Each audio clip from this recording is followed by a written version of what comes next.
बिस्मिल्लाहिर्रहमानिर्रहीम। अस्सलाम वालेकुम। आप देख रहे हैं ताज 92 न्यूज़। नजर डालते हैं आज की खबरों पर। एडमिनिस्ट्रेटर ज़िला कौंसल कराची नूर हसन जोखियों ने कहा है कि रमज़ानुल मुबारक में आवाम को ज़्यादा बेहतर अंदाज से सहूलियात फराहम करने की कोशिश करते हैं ताकि माह मुक़द्दसा में इन्हें कोई ज़हमत ना उठानी पड़े। पाकिस्तान में तकरीबन 96% मुसलमान आबाद हैं, लेकिन अफसोस से कहना पड़ता है कि रमज़ानुल मुबारक में तमाम ज़रूरत ज़िंदगी के अशिया की कीमत दुगनी हो जाती है।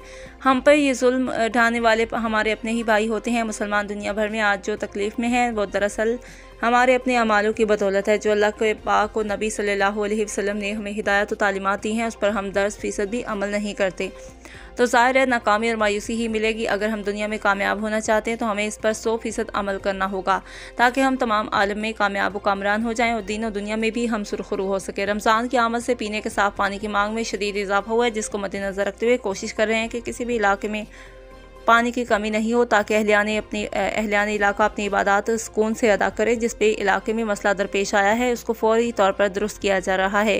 ये हमारे फ़राइज़ का हिस्सा होने के साथ अजर व सवाब का बायस भी है। जारी तरक्याती स्कीमों में काम तेज़ी से हो रहा है। उम्मीद है जल्द तकमील के मराहल में दाखिल होंगे, जिससे कुछ ना कुछ बेहतरी तो ज़रूर आएगी। हमारा अज़म जवां है, जिसके सबब हमें यकीन है कि हम वो काम करके जाएंगे जो तारीख़ में मिसाली मुकाम रखेगा।